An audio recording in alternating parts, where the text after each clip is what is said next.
So I'm about to say the word that inspires fear and loathing into the hearts of tech spinners everywhere.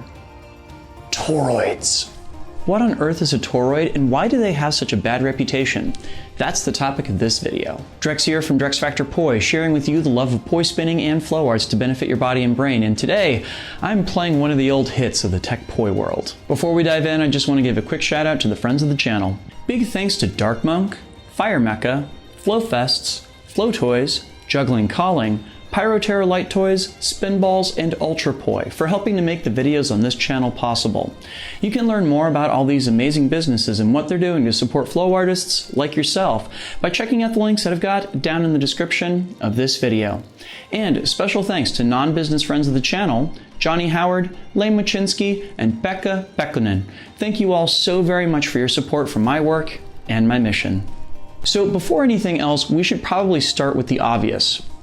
What the heck is a toroid? Toroids are a subset of plane bending moves that involve moving the plane of the poi around a circular hand path, essentially creating a donut-like shape over which the poi happens to pass. Generally, this is done in the fashion that keeps the plane of the poi pointed towards the audience to produce a linear rather than circular profile. The name toroid comes from the shape that the poi travels the surface of.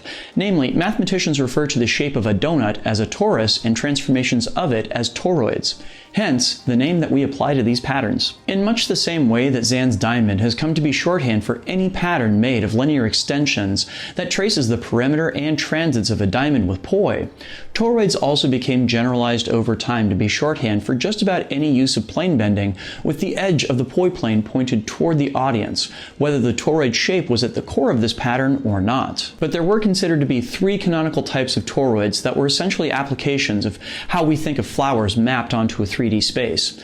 These types are known as isobend, antibend, and probend. I know, this feels like a lot of jargon, but stick with me for a second. To understand what each of these terms mean, we're going to do something kind of abstract. Think of yourself holding a staff and proceed to move it around in three different patterns: an extension, anti-spin flower, and in-spin flower.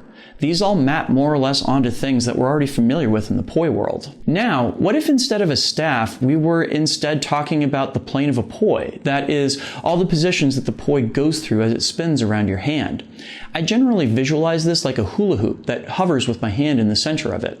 When the hula hoop is seen on end by the audience, it really doesn't look that different from the staff because they're seeing it flattened down along one axis. But from another perspective, we can see that there are many positions the poi can be moving through as our hand travels around this path. So think that an isobend toroid is moving the plane of the poi in a manner similar to what our staff extension looks like. That is, it completes a single beat spinning in the same direction that the hand does. The plane will always be at a right angle to the path that the hand is moving through. This results in poi patterns where we see the poi pass back and forth between positions near the center and edges of the toroid or donut. An anti-bend toroid involves spinning the plane in the opposite direction that the hand is moving in.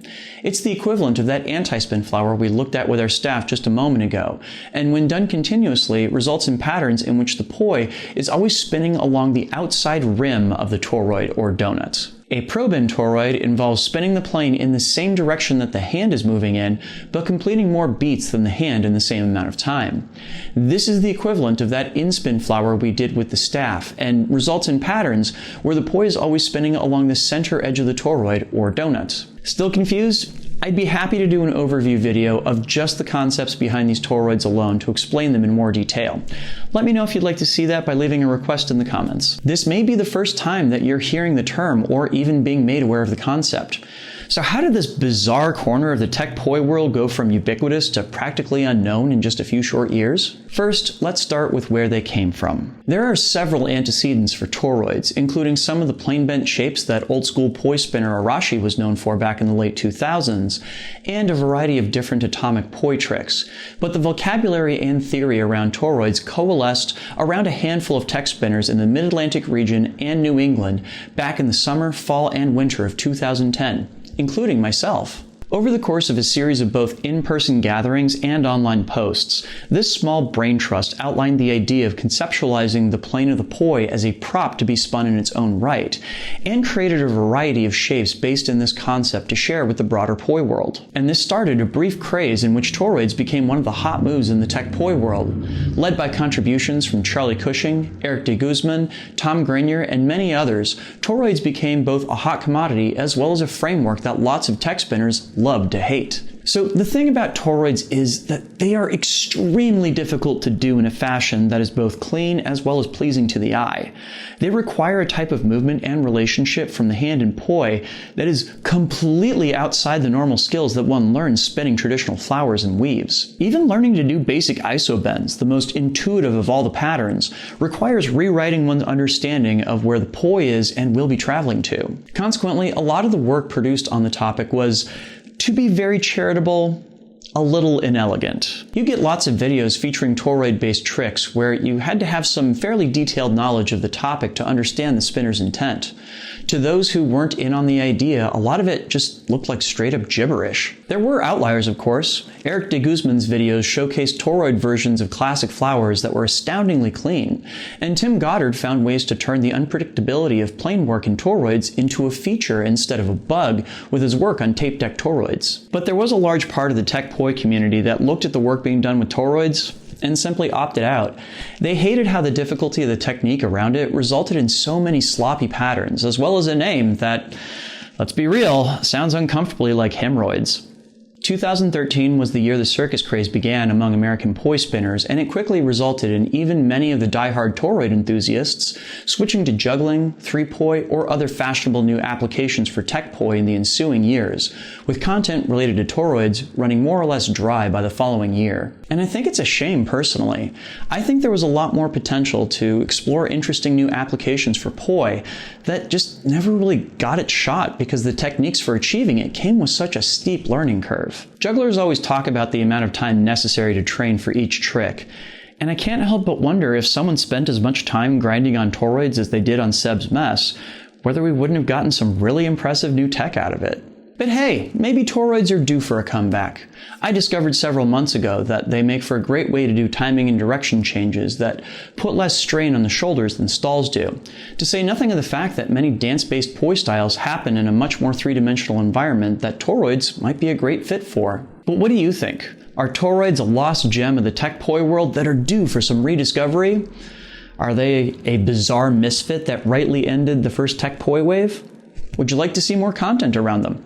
Leave me a comment and let me know. In the meantime, I think I'm going to try and work some more toroid practice in for myself because I definitely have been spending more time in 3D land the past few years. Who knows? I might stumble onto something great that I never knew was hiding there in the first place. Want to join me?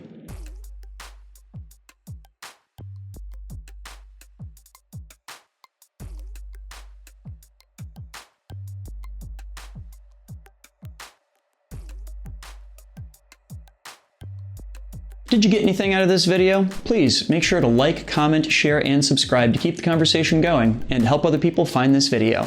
This video would not be possible if not for the wonderful support of all of these amazing people, right here. These are my Flow patrons over on Patreon, and they, along with the people listed down in the description, help to make this video and all the videos on my channel possible. Thank you one and all for your support. Do you like my videos? Do you like my flow sessions, vlogs, reviews, combos, and more? I'm on a mission to bring poi spinning and flow arts to the wider world and help people connect with their brains and their bodies. So help me do it. Head on over to patreon.com/DrexFactorPoi and sign up. You can do that at the link in the description or the card that just popped up if you are watching on YouTube. There you can get access to a whole host of rewards and help me along in my mission. Do check that out. Please and thank you. As it turns out, there are a whole lot of videos I did on toroids back in the day, so I'll go ahead and link to a playlist of videos I did on the topic down in the description, as well as up on screen if you are watching on YouTube. Thank you so much for watching and for going down this rabbit hole with me. Make sure you get out and flow today, and I'll see you with a new video real soon. Peace.